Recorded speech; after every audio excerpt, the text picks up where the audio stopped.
मुच्यते। पूर्णस्य पूर्णमादाय पूर्णमेवावशिष्यते। ॐ शान्ति शान्ति शान्तिः।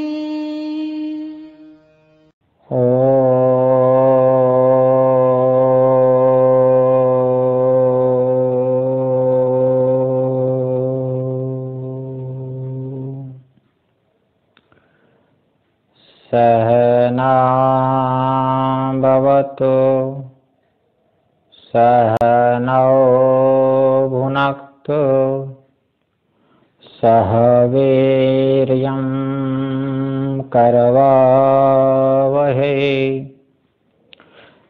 तेजस्विनावधीतमस्तु मा विद्विषावहै। ॐ शान्तिः शान्तिः शान्तिः। शङ्करं शङ्कराचार्यं केशवं बादरायणं सूत्रभाष्यकृतौ वन्दे भगवन्तौ पुनः पुनः।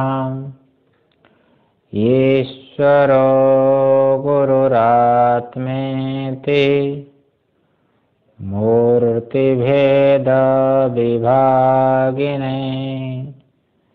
व्योमवद्व्याप्तदेहाय दक्षिणामूर्तये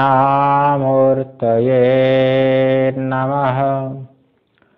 ॐ शान्तिः शान्तिः शान्तिः। नारायण।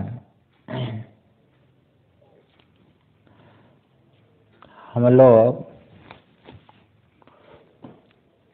कृष्णा यजुर्वेदीय कठोपनिषद के ऊपर विचार कर रहे हैं।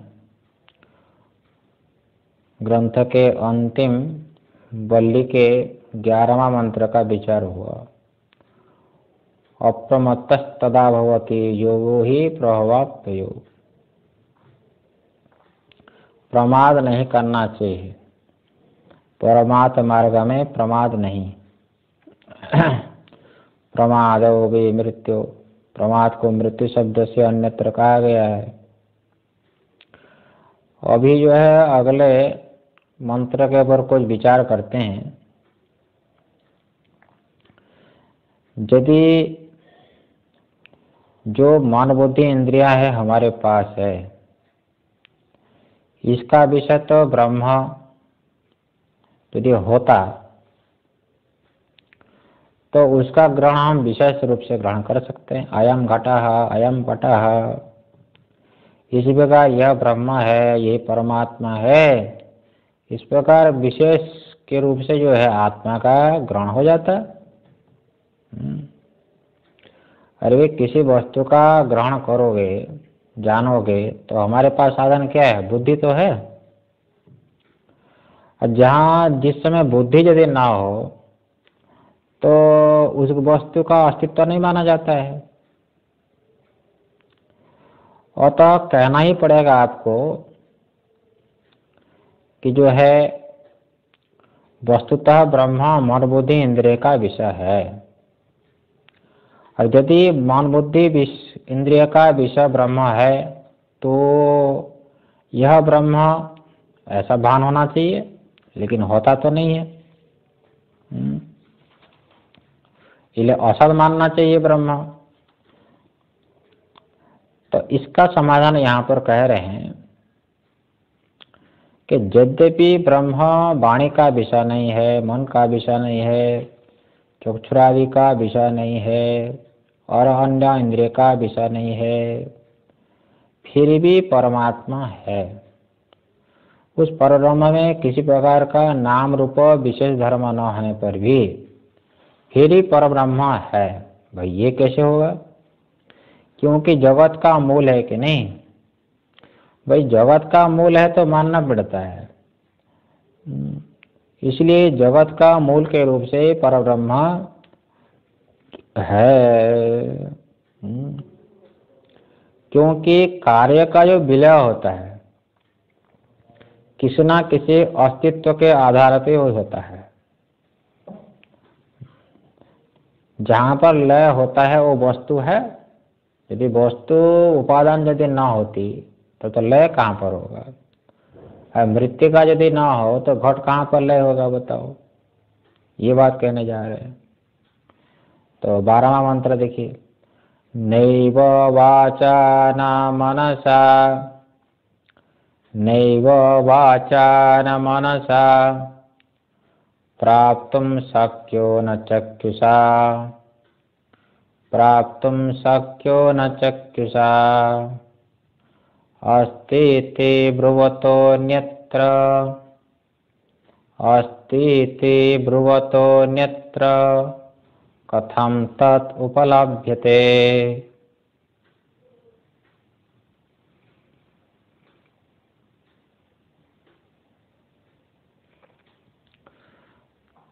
तो अस्ति ते ब्रुवतोऽन्यत्र कथं तत् उपलभ्यते।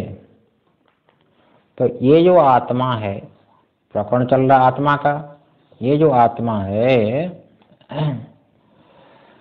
इस आत्मा का ग्रहण न तो वाणी के द्वारा हो सकता है, अवांग मनसो गोचर कहा गया, ना इसको हम मन से ग्रहण कर सकते हैं। यन मनसा न मनुते ये हर मनोमतम।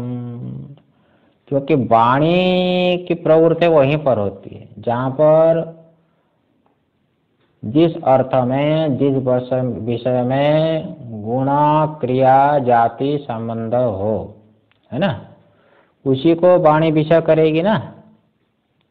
कैसे जरा समझ ले लो। भाई ऐसा है कि शब्द की प्रवृत्ति का निमित्त होता है गुण क्रिया जाति संबंध।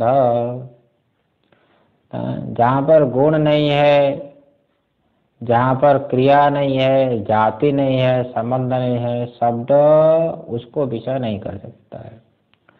इसको तार्किक लोग कहते हैं शब्द प्रवृत्ति निमित्त का धर्म, शब्द प्रवृत्ति निमित्त का धर्म। जैसे मान लो कि जहाँ पर गुणा हो, गुणा हो, जहाँ पर गुणा हो, जैसे मान लीजिए वो वस्त्र लाओ, वो वस्त्र लाओ तो कैसा वस्त्र लाना है पूछते हो कि नहीं? सफेद वस्त्र लाना है कि लाल वस्त्र लाना है? बोलते रक्तम वस्त्र माना, या रक्त वस्त्र को लाओ। तो वस्त्र में एक रक्त नामक गुण है, तब तो रक्तम वस्त्रम कहोगे, नहीं तो कैसे कहोगे? इसी प्रकार से जहाँ पर कोई क्रिया हो, वो ब्राह्मण या देवता, ये क्या बोलते हैं कि देवदत्त कह। भाई देवदत्त नाम का कोई व्यक्ति है तो कौन है देवदत्त? वो कह दिया कि वो पाचक है, वो पाचक जो भोजन बना रहा है वो हो गया पाचक। उसको पाचक शब्द की प्रवृत्ति हुई इसलिए क्योंकि वो व्यक्ति में पचन किया, वो भोजन बना रहा है, इसलिए उसको पाचक कहोगे। तो इसमें पाचक शब्द की प्रवृत्ति का निमित्त हो गया पचन क्रिया। मान लीजिए कहीं उसमें जाति हो, जाति जाति हो, जाति हो तो उसको कहा जाएगा जो है देवदत्त कह ब्राह्मण, और देवदत्त ब्राह्मण है, तब तो ब्राह्मण शब्द की प्रवृत्ति होगी। तो जहाँ पर ब्राह्मणत्व जाति रहेगी उसको ब्राह्मण कहा जाएगा। और कहीं कहीं संबंध होता है, संबंध, जैसे देवदत्त कौन है? ये मेरे पिता है, ये मेरे माता है, तो उसको कहा जाएगा। तुम्हारा क्या गोत्र है? देखो यहाँ पर एक गोत्र धर्म आया, परंतु जहाँ पर गुण नहीं, क्रिया नहीं, जाति नहीं, संबंध नहीं, तो उसमें शब्द की प्रवृत्ति कैसे होगी? शब्द की प्रवृत्ति नहीं हो सकती है। ये वाणी का वो विषय नहीं है। जब बाराती आई, भगवान शंकर के बाराती आई, कहाँ पर? कहते हैं कनखल में बाराती आई। तो उनसे पूछा गया, उनसे पूछा गया। वहां पर पूछते 3 पीढ़ी तक, यज्ञ मंडप में दूल्हे से पूछा गया, 3 पीढ़ी तक पूछते हैं। तो बोले महादेव जी, तो आपको 3 पीढ़ी का नाम बताना पड़ेगा कि आपके पिताजी कौन है। तो भगवान शंकर ने कहा कुछ ना कुछ तो बोलना ही पड़ेगा। अरे भाई, सारे जगत को जिसने बनाया, मान लो कि ये मेरे पिता, और क्या ब्रह्मा जी है, और क्या है। तो 1 पीढ़ी तो हो गई। अब 2 पीढ़ी बताना है, बोलते हैं कि उसके पिता। तो उसके पिता कौन है? ब्रह्मा जी जो है भगवान विष्णु के नाभि कमल से हुए हैं, इसलिए मान लो कि जो विष्णु हो गए, तो 2 पीढ़ी हो गई कि नहीं? 2 पीढ़ी हो गई। और तीसरी पीढ़ी बताना पड़ेगा कि तीसरी पीढ़ी कौन है महादेव आपके। तो पंडित से कहा भगवान शंकर, ये देखो तुम जो तुम्हारे सामने जो बैठा हूँ, बस मैं वही उसी का बाप हूँ, उसका बाप मैं हूँ, विष्णु का बाप मैं ही हूँ। बताओ। तो क्या उसमें कोई गोत्र जाति है कि शब्द की प्रवृत्ति हो जाएगी? तो शब्द प्रवृत्ति का निमित्त परमात्मा न होने से उसको वाणी के द्वारा नहीं कहा जा सकता, न मन के द्वारा कह सकते हो, नहीं वो वाचा न मनुषा न मनसा। मन का जो विषय होता है वो भी दृश्य होता है नाना, नहीं चक्षु के द्वारा संभव है। चक्षु, चक्षु से और भी अन्य इंद्र ले लो, अन्य चक्षु के द्वारा भी संभव विषय नहीं हो सकता है परमात्मा। जो परमात्मा का जो दर्शन होता है चक्षु से, वो तो परमात्मा का मायिक स्वरूप है, वो मायिक स्वरूप है। वो वास्तविक परमात्मा का निर्विशेष स्वरूप नहीं है, वो मायिक का स्वरूप होता है। इसलिए यहाँ पर कहते हैं कि जय डा चक्षुषा प्राप्तुम शक्यो, उस परमात्मा को हम चक्षुरादि इंद्रिय के द्वारा नहीं जान सकते। तो कहने का तात्पर्य ये है, तो वाणी कहने से आप कर्मेंद्रिय को ले लो, चक्षु कहने से ज्ञानेंद्रिय, और मन कहने से अंतकरण। किसी के द्वारा आत्मा को विषय बनाया नहीं जा सकता। कर्मेंद्रिय, ज्ञानेंद्रिय, अंतकरण, किसी के द्वारा भी आत्मा को आप विषय नहीं कर सकते, क्योंकि इंद्रिय ग्राह्य कोई विशेषता उसमें नहीं है, क्योंकि वह परमात्मा निर्विशेष है। साक्षी चेता केवलो निर्गुणश्च, परमात्मा तो निर्गुण निराकार है। परंतु इससे नहीं कह सकते कि परमात्मा निर्विशेष होने से, परमात्मा वाणी आदि का विषय न होने से परमात्मा है ही नहीं, ये कैसे कहोगे? शास्त्रों से ज्ञात होता है। सर्वे वेदाः यत् पदम् आमनन्ति, शास्त्रों से ज्ञात होता है कि आत्मा जगत का मूल है। तो यतो वा इमानि भूतानि जायन्ते ये न जाता न जीवन्ते यत् प्रयन्ति अविशं विशन्ति तद् विजिज्ञासस्व। परंतु शास्त्र को पढ़ लेने मात्र से ज्ञान नहीं होता है, परमात्मा का विशेष अनुग्रह न हो तो नहीं होता है। एक बार यहीं पर तो है, कौन काल में एक बार शास्त्र तो भगवान शंकर के बाराती आई थी, कैलाश से बाराती आई थी, कैलाश से बाराती आई थी। तो जो दक्ष प्रजापति थे, भगवान शंकर को अपमान करने के लिए शास्त्रार्थ का आयोजन किया हुआ था। शास्त्रार्थ, शास्त्र की चर्चा होगी, बड़े बड़े देवता के जो है बड़े बड़े विद्वान आए थे, स्वर्ग से भी।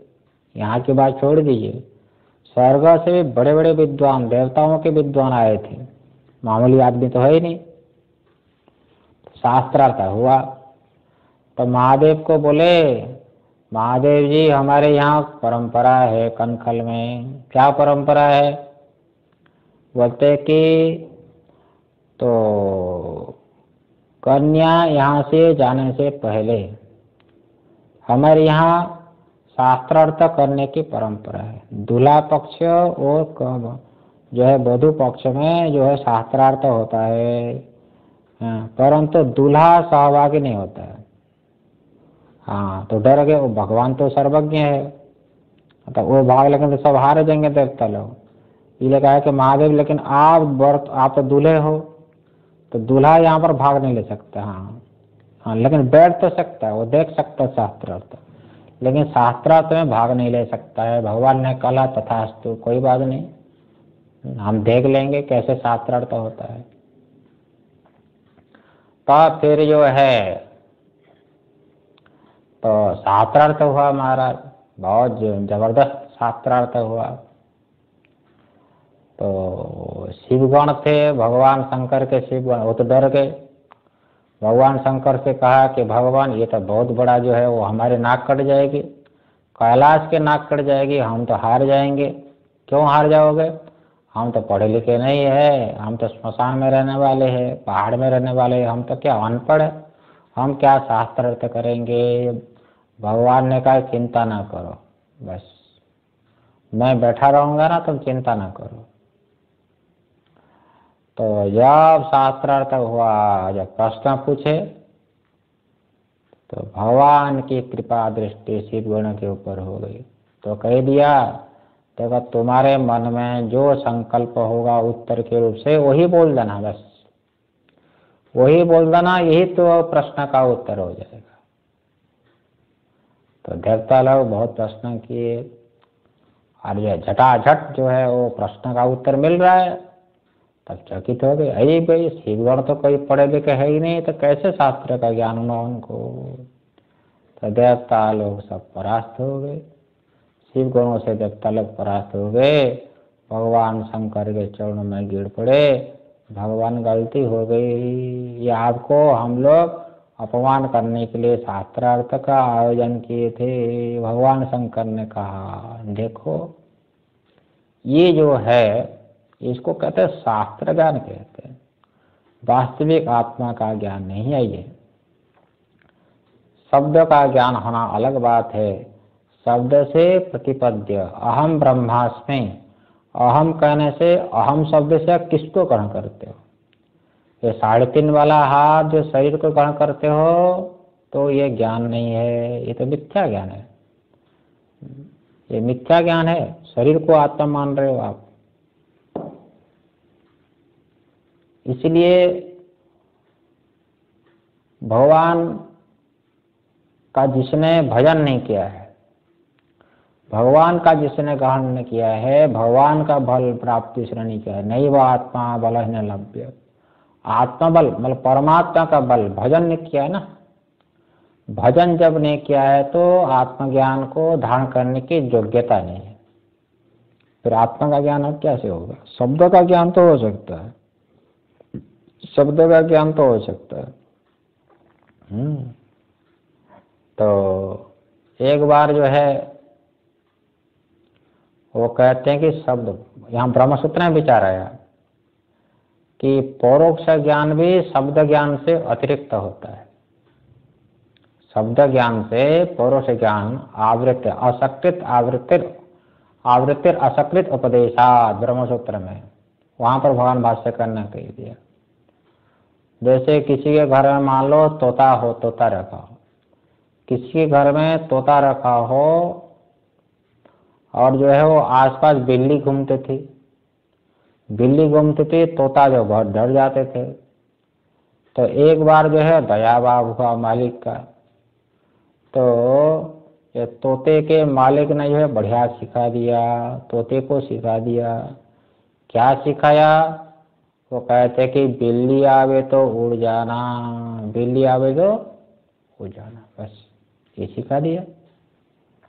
और तोता बड़ा होशियार था, वो बड़ा बुद्धिमान था, वो बढ़िया जो है वो याद कर लिया। क्या याद कर लिया? तोता आवे तो उड़ जाना, ये बिल्ली आवे तो उड़ जाना, बिल्ली आवे तो उड़ जाना। बढ़िया बोल रहा है, देखो सुनने में बड़ा अच्छा लग रहा है। और वही तोता दूसरे को भी सिखा दिया। क्या सिखा दिया? बिल्ली आवे तो उड़ जाना, बिल्ली आवे तो उड़ जाना। वो रट लिया, वो रट लिया। तो सारे तोते, बहुत सारे तोते थे ना, वो सब रट लिए, बिल्ली आवे तो उड़ जाना। एक दिन सचमुच जो है बिल्ली आ गई। बिल्ली आ गई तब एक दूसरे को बोल रहे हैं कि बिल्ली आवे तो उड़ जाना, बिल्ली आवे तो उड़ जाना। और बिल्ली समझ गई कि ये लोग रटने वाले हैं, वास्तविक इनको अर्थों का ज्ञान नहीं है। और बिल्ली जो दबोच लिया मुंह पर, वो छोड़ेगा क्या? बिल्ली छोड़ने वाली नहीं है। और दबोच लिया तब भी बोल रहे हैं, क्या बोल रहे हैं? बिल्ली आवे तो उड़ जाना। बोल तो रहा है बड़ा सुंदर, लेकिन बिल्ली शब्द का अर्थ क्या है ये पता नहीं। उड़ जाना शब्द का अर्थ क्या है पता नहीं, लेकिन बोल रहा है। ठीक इसी प्रकार से अहम ब्रह्मास्मि तो बोल रहा है कि मेरा स्वरूप ब्रह्म है, परंतु अहम शब्द का वास्तविक अर्थ क्या है, ब्रह्म शब्द का वास्तविक अर्थ क्या है, ऐसा जब निश्चय नहीं है तो अज्ञान रूपी जो बिल्ली है वो छोड़ेगी नहीं। माया रूपी जो बिल्ली ही आपको छोड़ेगी नहीं, वो तो दबोच लेगा बस। इस शरीर में राग द्वेष तो हो ही जाएगा। जो आपकी स्तुति करता है उनके प्रति राग, जो आपकी जो है जो निंदा करता है उसके प्रति द्वेष हो जाएगा। यही बात है। इसलिए आत्मज्ञान की योग्यता होनी चाहिए। चलो आगे।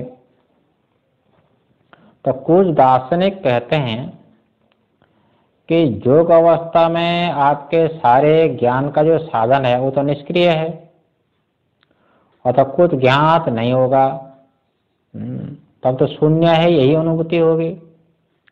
यही कहना ठीक नहीं है। जब हम किसी कार्य का लय करते हैं तो अंततोगत्वा कोई सत पदार्थ अवशिष्ट रहता है, उसका अवसान सत में होता है। कार्य का लय सद वस्तु में होता है, असद वस्तु में नहीं होता है। घड़ा फूट गया, मान लो मिट्टी से बना हुआ जो घड़ा है, घड़ा फूट गया तो क्या हुआ? कपाल है। घट का फूट जाना, घट फूट जाने पर भी कपाल है। देखो है जो कपाल, जो अस्थि वस्तु, जो कपाल जो विद्यमान वस्तु है, उस विद्यमान कपाल में घड़ा जो है वो लीन हो जाता है। और कपाल को भी तोड़ दिया, दो टुकड़ा क्यों बोलते कपाल? टुकड़ा इस प्रकार टुकड़ा करते जाओ तो क्या है? मिट्टी तो शेष रहेगी। अब मिट्टी भी नष्ट हो जाए तो उसका कारण क्या होगा? उसका कारण वेदांत के अनुसार जल होगा, आकाश से वायु है कि नहीं, वायु से तेज है कि नहीं, वायु से तेज, ऐसी प्रकार कहते हैं ना, तेज से जल, जल से पृथ्वी। इसी प्रकार से ये मिट्टी का भी लय यदि हो जाएगा प्रलयावस्था में तो वहां पर तो क्या जल तो रहेगा, तो जल में लीन हो जाएगा। इसी प्रकार करते जाओ, जल का लय हो जाएगा, तेज शेष रहेगा, वो तेज में जल का लय हो जाएगा। और तेज का विलय वायु में हो जाएगा, वायु का भी आकाश में हो जाएगा। इसी प्रकार से समझना चाहिए। तो जब संपूर्ण कार्य जगत का लय कर दोगे तब भी सद वस्तु कोई शेष रहेगा। कोई ना रहे, कोई ना भी रहेगा मान लो, तब निषेध करने वाला तो कोई होगा। क्योंकि साक्ष्य के ना, साक्षी कोई विद्यमान वस्तु ना हो तो बात कैसे करोगे आप? ये कह रहे हैं। और एक और युक्ति इसमें विचारणीय है। मान लो कि सभी जगह में, सभी कार्यों में कारण अनिश्चित होता है, दिखाई पड़ता है। मिट्टी के सही बर्तनों में मिट्टी अनिश्चित दिखती है, सोने से बनने वाले अलंकार में सोना अनिश्चित दिखता है। यदि जगत का कारण असत होता, यदि जगत का कारण सत न होकर के असत होता तो हमें हर वस्तु में क्या दिखाई देनी चाहिए?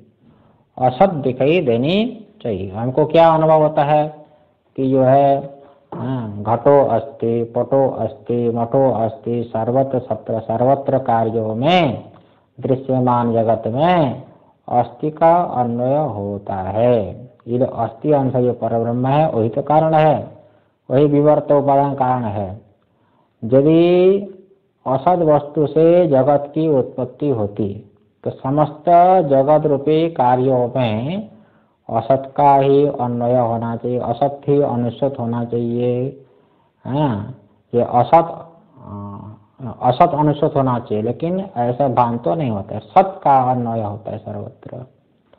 यही भगवान चतुश्लोकी भागवत में कहते हैं, भगवान विष्णु ब्रह्मा जी को, एतावदेव जिज्ञास्यं तत्व जिज्ञासुनात्मनः अन्वय व्यतिरेकाभ्याम यत् सर्वत्र सर्वदा, ये कहा जाता है ना।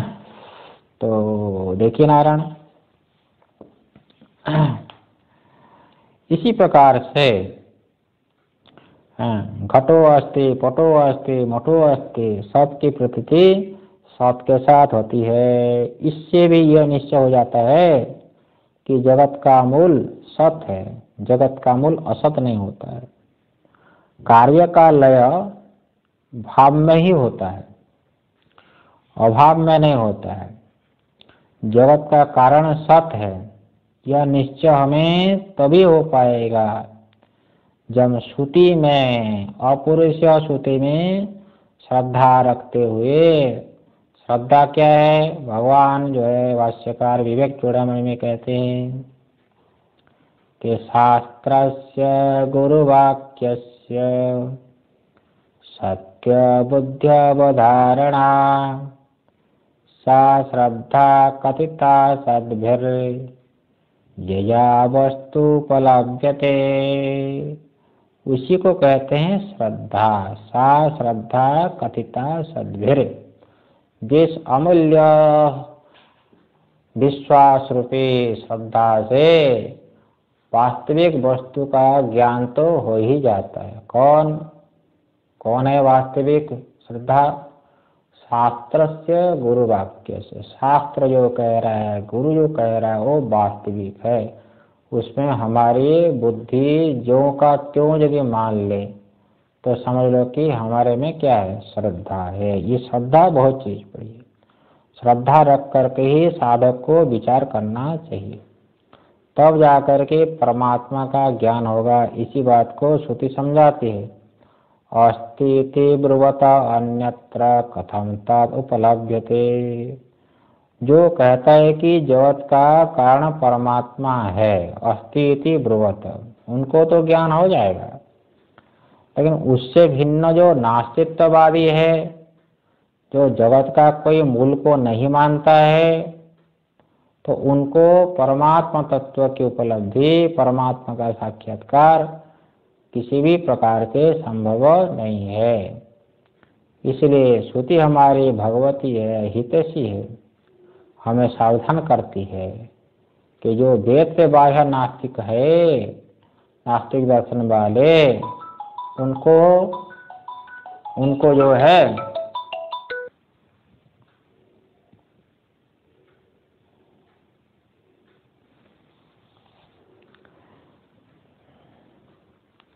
अच्छा, जो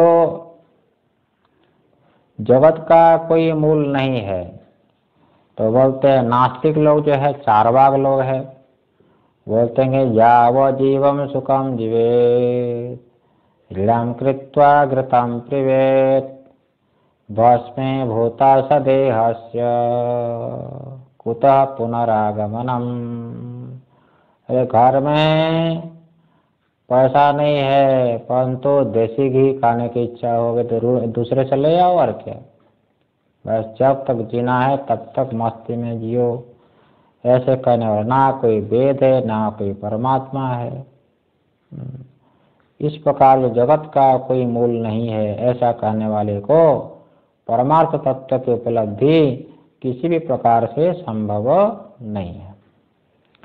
इसीलिए श्रुति हमारे भगवती माता है, हम साधकों को सावधान करती है कि जो वेद बाह्य नास्तिक है उनके तर्कों में नहीं फंसना चाहिए। ना फंस करके वेदांत अनुसारी जो आचार्य महापुरुष से, उनके मुखों से श्रवण करना चाहिए। उस वेदांत का श्रवण महापुरुष के मुख से करने से ही आत्मा का विचार होता है। आत्मा का विचार वही करता है, तभी जा करके सम्यक ज्ञान की प्राप्ति होती है। ये बात यहाँ पर। इसीलिए भगवान भाष्यकार भी यहाँ पर कह दिया कि आगमार्थ अनुसारिणा शब्दधानात्, आगम शास्त्र के अनुसार ही चलने वाले हैं उनका तो कल्याण हो जाएगा, परंतु जो नास्तित्ववादी है, नास्तिक लोग है, जगत का मूल कोई है ही नहीं, उनके चक्कर में नहीं फंसना चाहिए। आगे देखो भाई, अब आगे कहते हैं 13 नंबर मंत्र में, सोपाधिक आत्मा यदि सोपाधिक हो, सविशेष आत्मा के ज्ञान से मुक्ति तो संभव नहीं है। मुक्ति तो संभव नहीं है, इसलिए निरुपाधिक आत्मा का ज्ञान होना चाहिए। निरुपाधिक आत्मा का ज्ञान के लिए प्रयत्न करना चाहिए। ये 13 नंबर है। इस मंत्र में धर्मराज आचार्य के मुख से भगवती श्रुति कहती है कि जगत का जो कारण है परब्रह्मा, उसका निश्चय किया, लेकिन वह तो सविशेष का ही ज्ञान है। परंतु इससे आगे जो कहने जा रहे हैं, जो परब्रह्मा कार्य कारण भाव से रहित निर्विशेष तत्व है, उनके ज्ञान के लिए प्रयास अवश्य करना चाहिए, क्योंकि सविशेष के ज्ञान से मुक्ति संभव नहीं है। क्योंकि पहले ही तो कहा ना भाई कि हे गुरुदेव, हमको तो उसी का उपदेश करो। अन्यत्र धर्मात् अन्यत्र अधर्मात् अन्यत्र अस्मात् पिता कृतात् अन्यत्र भूताच भव्याच यत् पश्यसि तत् वद। आप उसी का उपदेश करो जो धर्म से रहित है, जो अधर्म से रहित है, धर्माधर्म के फल से जो रहित है, जो कारण भी नहीं है, जो कार्य में नहीं है, इसका मतलब कौन होगा? निर्विशेष। उस निर्विशेष तत्व का उपदेश करें, क्योंकि निर्विशेष तत्व के ज्ञान से मुक्ति होती है। अगला मंत्र देख लो, 13 नंबर। अस्ति तेवोपलब्धाभ्यास, अस्ति तेवोपलब्धाभ्यास तत्वभावेन चोभयोः, तत्वभावेन चोभयोः। अस्ति तेवोपलब्धाभ्यास, अस्ति तेवोपलब्धस्य तत्वभावः प्रसीदते, तत्वभावः प्रसीदते। तो आत्मज्ञान को यदि हमको प्राप्त करना है, इस मनुष्य जीवन का परम लक्ष्य जो परमात्मा ज्ञान है, उस आत्मज्ञान के लिए सबसे पहला हमारा जो कदम, मतलब फास्ट स्टेप तो यही है कि नास्तित्ववादी जो जितने हैं, नास्तिक दर्शन जो है, हमको जो भटकाने वाले जो जितने भी दर्शन है, उनका जो तर्क है, उनका विचार करना चाहिए। उनके दोषों को ठीक ठीक से समझ लें पहले, जिससे कि उसमें हमारी कभी श्रद्धा नहीं होगी। भगवान भाष्यकार तो ऐसे असदवादियों के पक्ष को आसुर पक्ष कह दिया जो जगत के मूल परमात्मा को स्वीकार नहीं करते हैं। इसके बाद पूर्व में जो बताए ढंग है, उस ढंग से यदि हम विचार करेंगे तो निश्चय करना चाहिए कि जगत रूपी कार्य हमको दिखाई दे रहा है, इसलिए इसका कोई ना कोई कारण सत्तत्व है, वही परमात्मा है।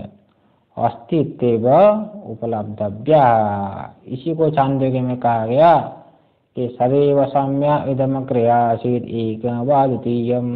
यह जगत नाम रूप से अभिव्यक्त होने से पहले, छांदोग्य बोलती है, एक परमात्मा ही था, सत परमात्मा ही था। वो जगत के कारण के रूप से परमात्मा का अस्ति, इस प्रकार से निश्चय करना चाहिए, क्योंकि जगत रूप कार्य है, इसलिए इसका कोई कारण अवश्य होना चाहिए। जब इस प्रकार का निश्चय आपको हो जाएगा कि जगत का कारण कोई ना कोई है, तो ऐसे निश्चयात्मक ज्ञान में जब बुद्धि स्थिर हो जाती है, तब आगे क्या विचार करेगा? वो जो परमात्मा है, जो जगत का कार्य है, वो सविशेष है कि निर्विशेष है, ये विचार अब होगा। यह ज्ञान जो जगत का कारण परमात्मा है वो सोपाधिक है कि निरुपाधिक है? क्योंकि जगत का कारण जब कहोगे तो सोपाधिक का होगा, तो इसमें जगत कारण तो उपाधि पड़ी है। तो श्रुति आगे इस बात को कहती है, छांदोग्य माया वाचारंभणम विकार नामधेयम मृत्तिका इत्येव सत्यम। छांदोग्य बोलती है जितने भी कार्य है ये सब नाम मात्र होता है। मिट्टी से बड़ा है घड़ा बनता है, ये घड़ क्या है? नाम मात्र तो है। मृत्तिका इत्येव सत्यम, जितने भी कार्य वर्ग है नाम मात्र है, वाणी का विलास मात्र है, सच्चे नहीं है, वास्तविक नहीं होता है। परंतु इसका जो कारण है, जैसे मिट्टी है, कारण जो है वो सत्य है। मिट्टी से अलग करके देखे तो बर्तन नाम मात्र है, और क्या है? नाम मात्र है। मिट्टी उसमें निकाल दे तो क्या रहेगा बताओ? कुछ है ही नहीं। अरे भाई, जिस तंतु से पट बनता है वो क्या हो? नाम मात्र तो है। उसमें तंतु को निकाल दो तो पट क्या है? पट है ही नहीं कुछ। परंतु तंतु सत्य है। जिस मिट्टी से बन रहा है घटा वो मिट्टी सत्य है। इसी प्रकार से जगत का जो कारण है परमात्मा, वो परमात्मा तो सत्य है, और जगत रूपी कार्य वो नाम मात्र है, वो मिथ्या है। जब कार्य ही नहीं रहा, जब कार्य ही नहीं रहा तो परमात्मा उसका कारण कैसे होगा बताओ? यही तो क्षेत्र क्षेत्र के विभाग योग आया, यही क्षेत्र विभाग योग आया। और वे क्षेत्र की दृष्टि से क्षेत्रज्ञ होता है आत्मा। इदम शरीरम कौन्तेय क्षेत्रमित्य विधीयते, ये बात तो आई। तो क्षेत्र जो वस्तु जानी जा रही है वो हो गया क्षेत्र, हो गया क्षेत्र। तो उसको जानने वाला हो गया क्षेत्रज्ञ। तो क्षेत्र की दृष्टि से आत्मा को क्षेत्रज्ञ कहा था। क्षेत्रज्ञम चात्मा विद्धि सर्व क्षेत्रेषु भारत। लेकिन जब विचार करते हैं, जो स्वप्न को आप देखते हो, स्वप्न पदार्थ हो गया दृश्य, आप हो गए दृष्टा, है कि नहीं? लेकिन आपको दृश्य की दृष्टि से आपका नाम हो गया दृष्टा। लेकिन उन्हीं के बाद क्या होता है? जो दृश्यमान जगत उसका बाद हो गया, उसका क्या हो गया? बाद हो गया। उसका जब बाद हो गया तो आप किसका दृष्टा हुआ? दृष्टा हुए। इसे दृष्टा रूपी जो संज्ञा है वो भी बाधित हो जाएगी, है कि नहीं समझ में? हाँ, क्योंकि दृश्य पदार्थ जो मिथ्या है, जो दृश्य की दृष्टि से दृष्टा नाम हुआ था, दृश्य जो मिथ्या हो गया तो दृष्टा संज्ञा भी क्या हो जाएगा? मिथ्या हो जाएगा। ठीक इसी प्रकार से ये सारा संसार को इस परमात्मा जो उत्पन्न किया, ये जगत हो गया कार्य, परमात्मा ने जगत को उत्पन्न किया। तो जगत रूपी कार्य की दृष्टि से जन्माद्यस्य यतः, जगत रूपी कार्य की दृष्टि से परमात्मा को आपने क्या कहा? वो कारण कह दिया। क्या कह दिया? कारण। परंतु ये जो सारा का सारा जगत है ये तो परमात्मा का विवर्त है, इसको कहते हैं विवर्त। यस अतात्विको अन्यथा भावो विवर्त स उदीरित। जैसे रज्जु का सर्प विवर्त होता है, तो विवर्त कार्य मिथ्या होता है। तो जगत रूपी कार्य की दृष्टि से परमात्मा को कह दिया कारण, कह दिया कारण। लेकिन जब विचार किया ब्रह्मसूत्र में, तद अनन्यतम आरंभण शब्दादिभ्यः, तो कार्य अपने उपादान कारण से अभिन्न होता है। तो ये जो आपको ज्ञान हो गया, तो परमात्मा को किसका कारण बनोगे? आपको ज्ञान हो गया कि घड़ मिट्टी से भिन्न है ही नहीं, तो मिट्टी किसका कारण होगा? तो मिट्टी में कारणता धर्म भी नहीं रहेगी। तो कार्य मिथ्या होने से कारण में कारणता धर्म नहीं रहेगी। ये यहाँ पर समझ कर रख लो।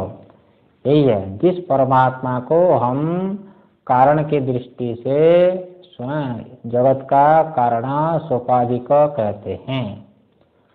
तो उसमें जब कारणता बाधित हो जाती है तो उसका स्वरूप क्या होगा? निर्विशेष होगा।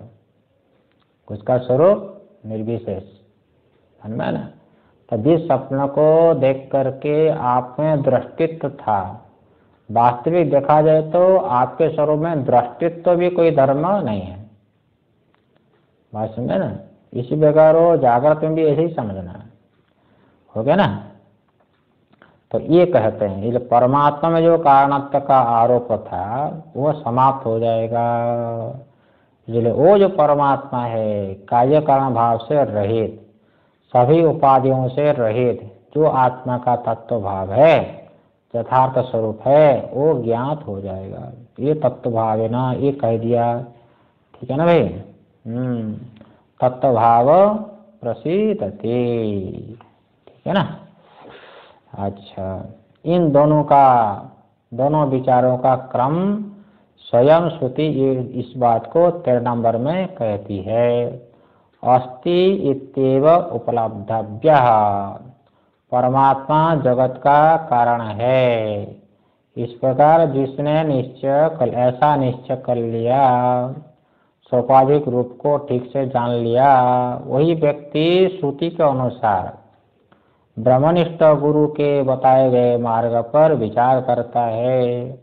नेति नेति के द्वारा ये दृश्य वास्तविक नहीं है, ये नहीं है वास्तविक, इस प्रकार नेति नेति इस प्रकार से समस्त उपाधियों का निराश करते हुए विचार जब करता है तो क्या ज्ञान हो? तत्व भाव प्रसिद्धति, परमात्मा का जो निर्विशेष स्वरूप है, उपाधियों से रहित स्वरूप है, निर्विशेष निराकार है, तात्विक स्वरूप है, उसके हृदय में अभिव्यक्त होता है। उस साधक के हृदय में अभिव्यक्त हो जाता, तब ब्रह्माकार वृत्ति होती है, अखंड ब्रह्माकार वृत्ति हो जाती है।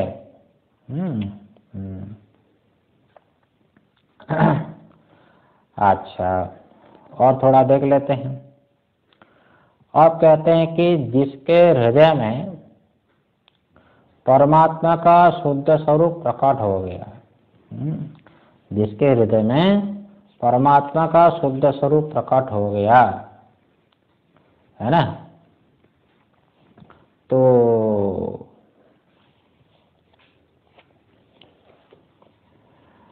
उस तत्वदर्शी पुरुष की स्थिति, तत्व दर्शन का फल जमराज अगले मंत्र में नचिकेता को बता रहे हैं। ये जरा समझ के रख लो।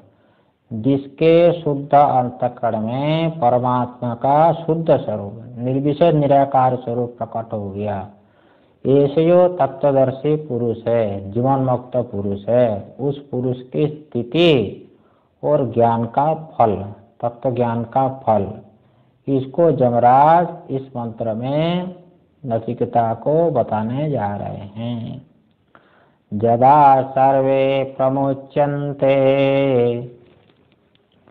कामाये हृदय स्थितः, जदा सर्वे प्रमुच्यन्ते कामाये हृदय स्थितः, अथामर्त्यो मृतो भवति अत्र ब्रह्म समाश्नुते, अत्र ब्रह्म समाश्नुते।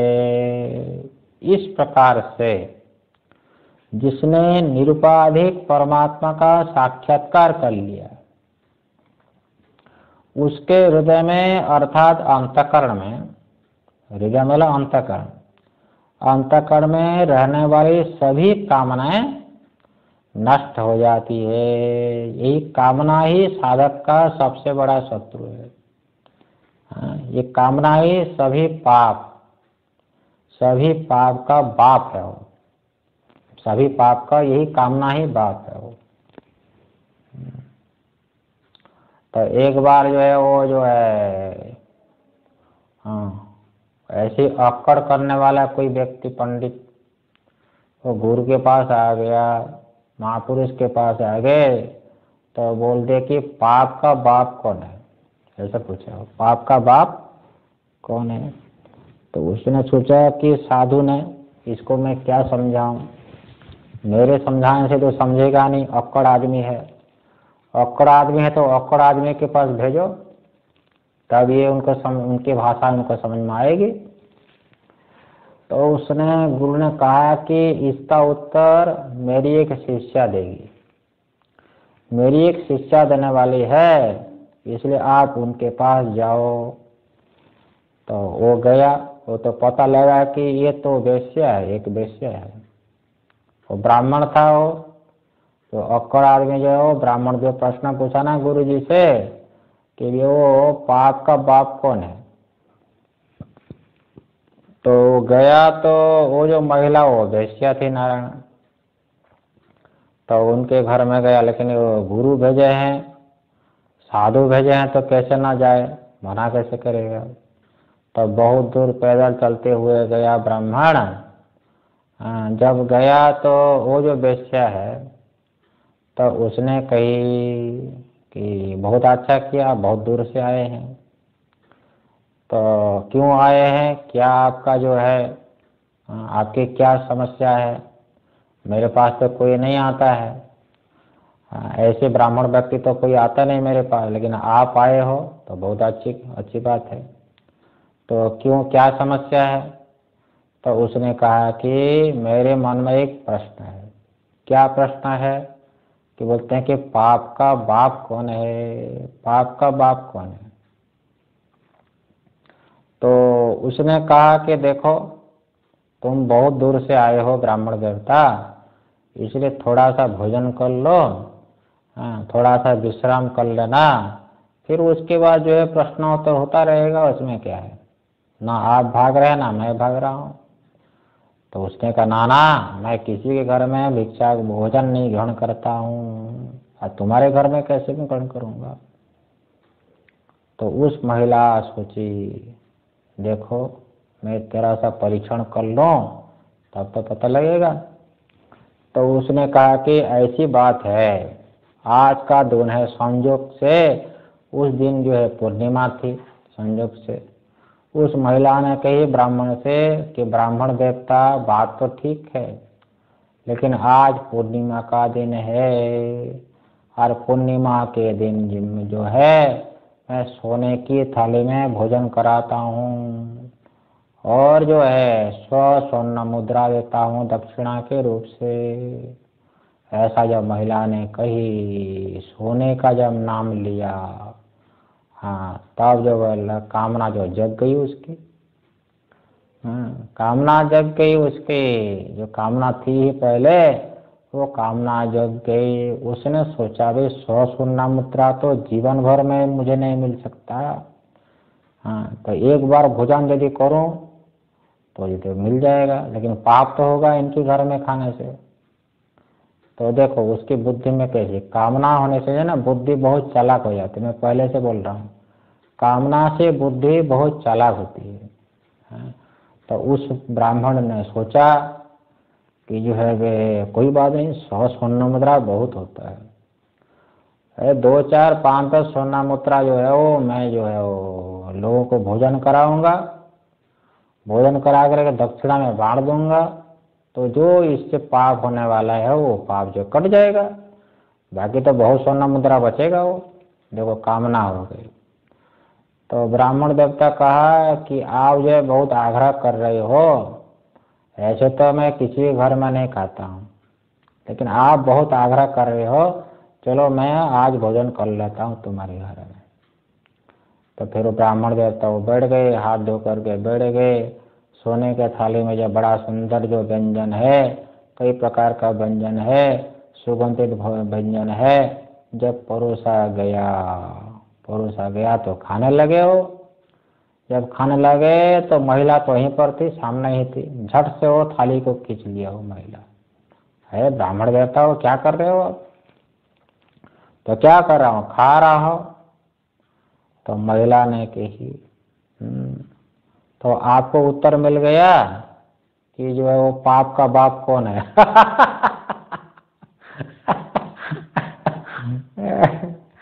तो ब्राह्मण देवता जो है बड़े लज्जित हुआ, हाँ हाँ मुझे मिल गया। आप जानते थे कि जो है मेरे घर में खाने से पाप होगा, कि नहीं जानते थे ना। तो जानते थे फिर भी क्यों खा रहे थे, क्या कारण है इसका? तो यही है पाप का बाप। पाप का बाप तो कामना होती है नारायण, है ना।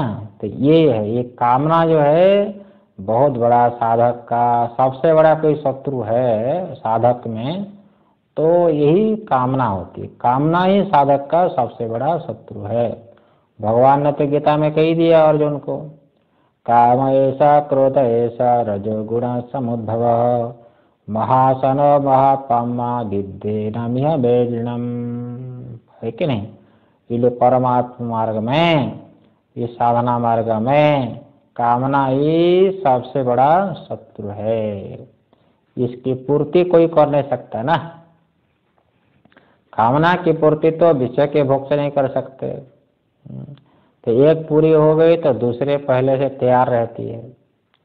जब तक विषयों के दोषों का विचार नहीं करते हो, जो सूत्रकार ने कह दिया, परिणाम ताप संस्कार दुख गुणवृत्य विरोधाच सर्वम दुखम विवेकिनः।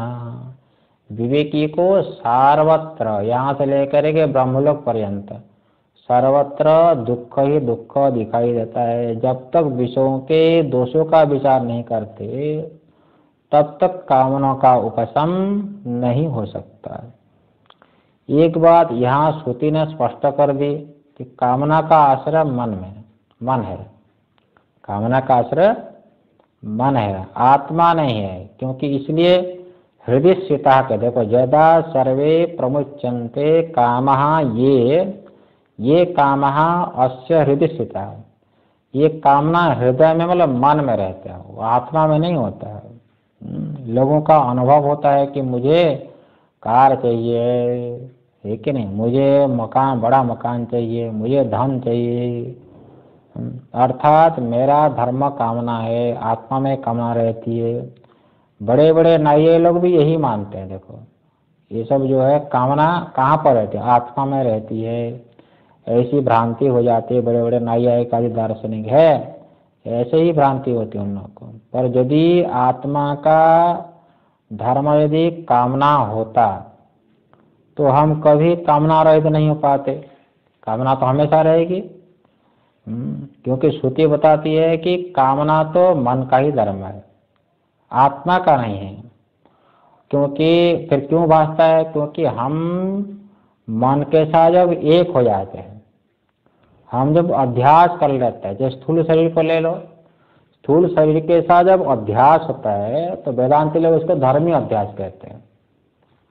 तो दो धर्मी में जो एकत्व अध्यास हो जाता है तो एक का धर्म दूसरे में दिखता है कि नहीं। जैसे प्रसिद्ध उदाहरण है, जैसे अग्नि का संबंध हो गया लोहे में, तो लोहा बहुत गर्म हो जाता है। और लोहे को आपने पकड़ लिया, गर्म लोहे को, तो बोलते हैं बहुत गर्म है, लोहा बहुत गर्म है। लोहा थोड़ी गर्म होता है, वो तो अग्नि गर्म होती है कि अयोदहती, लोहा ने जला दिया। लोहा कैसे जलाएगा? हाँ, जलाने का धर्म तो अग्नि है, हो गया कि नहीं। लेकिन जब दोनों को एक मान लेता है ना, जिसमें लोहा बहुत गर्म है, लोहा जलाया, उसमें दोनों को एक मान लेता है, अग्नि और लोहा को। तो अग्नि और लोहा को जब एक मान लेता है, धर्मी अध्यास हो जाता है, तो एक का धर्म दूसरे में दिखता है। अग्नि का जो दाहकत्व है वो दिखता है कहाँ पर? लोहे में।